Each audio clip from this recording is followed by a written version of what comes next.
Good morning. It's Sri here with a quick recap of the Australian Open quarterfinals. We'll start with the men and then we'll quickly pivot to the women.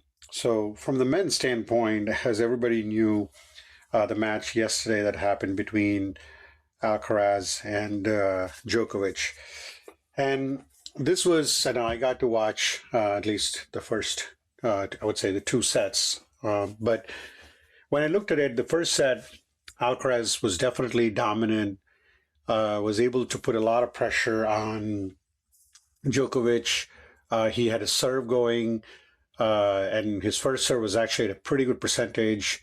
But one thing that you always know when you play Djokovic is the inability for other players to convert those break points, and Djokovic definitely did that. But let's come to this game. So the first set, Alcaraz breezed through, went through his motions. He definitely knew Djokovic seemed to be in a little bit of pain or even hurt. So he was definitely on point, and he was able to move Djokovic all around. Djokovic did take a medical timeout right after the first set, came back in the second set, blazing. I mean, he was up 3-0 in a flash.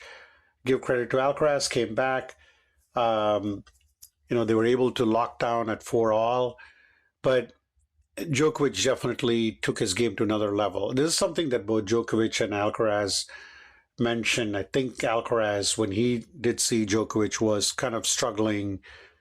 I think this is something that I would say that he relaxed, but I definitely see that this one. And I think Djokovic made a comment about that. And he said, this is something that he observes on every player. I mean, the one great thing about Djokovic, which not many people give him a lot of credit for, apart from his insane physical abilities and insane shot making, is his mental ability to read an opponent during a match and then pivot to his strategy in a very effective way. And this is something that Djokovic does well. Once he noticed that Alcaraz kind of took the foot off the pedal, he definitely went on to play his natural game, lulled, I would say, Alcaraz into sleep. But again, give credit to Djokovic. I mean, he had to make those shots, and there were so many of these amazing shots that he made.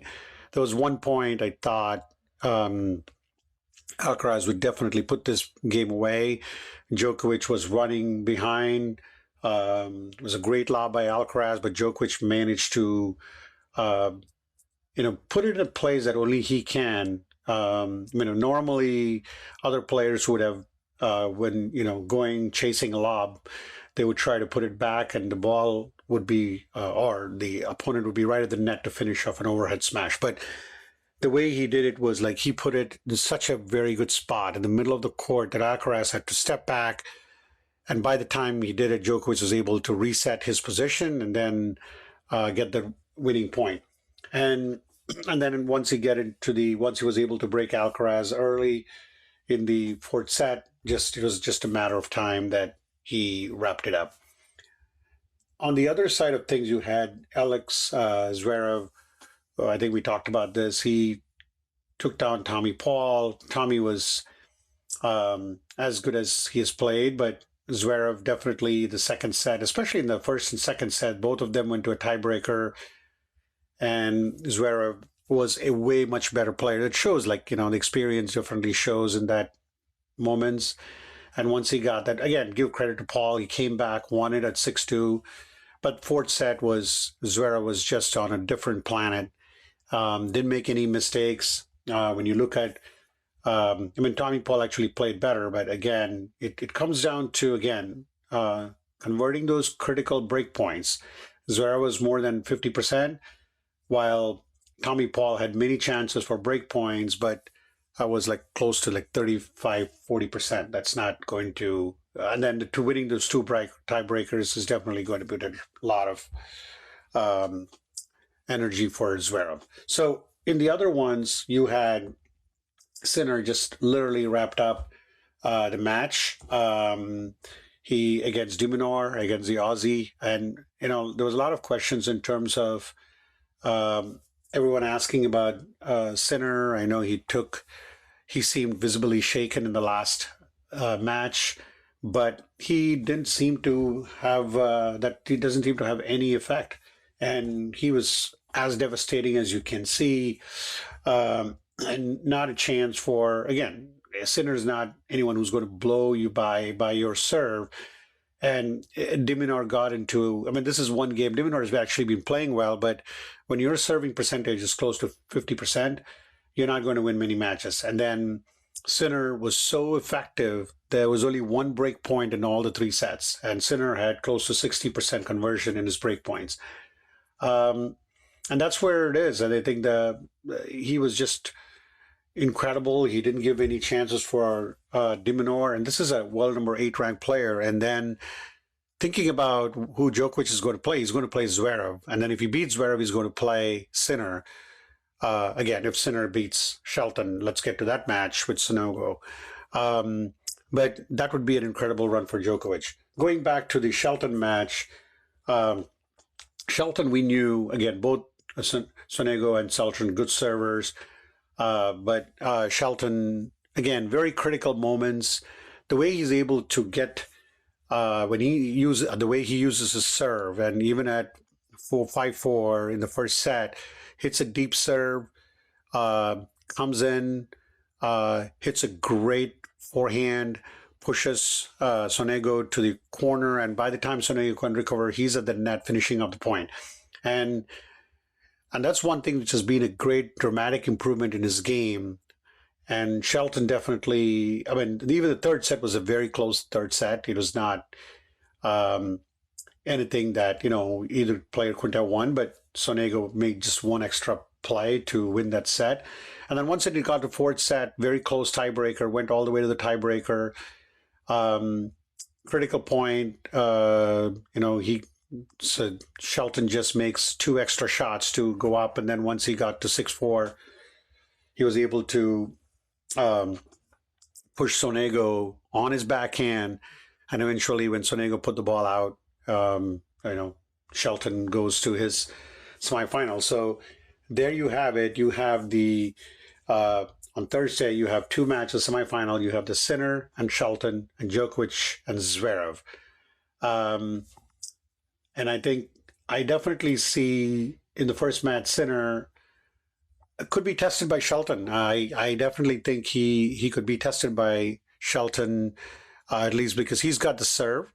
And he's definitely going to, if his serve is on, I definitely think that he could give Sinner some problems. Do I think Sinner Shelton could win this match? I give him a chance, but I do think that's the way Sinner's been playing. I think I have to lean Sinner there. And then in the Djokovic-Zverev, this is going to be very difficult because, he's just coming off beating Alcaraz, and Zverev is definitely a much better hardcore player than Alcaraz. And I feel that even though Djokovic has been able to beat Alcaraz, I do think that Zverev is going to end it for Djokovic. And again, I could be wrong and never bet against Djokovic, but I think this is where I see. Now, let's quickly pivot to the women's. We did talk about the matches. You had Swiatek and Navarro. Swiatek was incredible. I mean, she breezed through the match against Navarro. Navarro had some hope in the second set, 2-2, but then a very controversial point where it's a double bounce.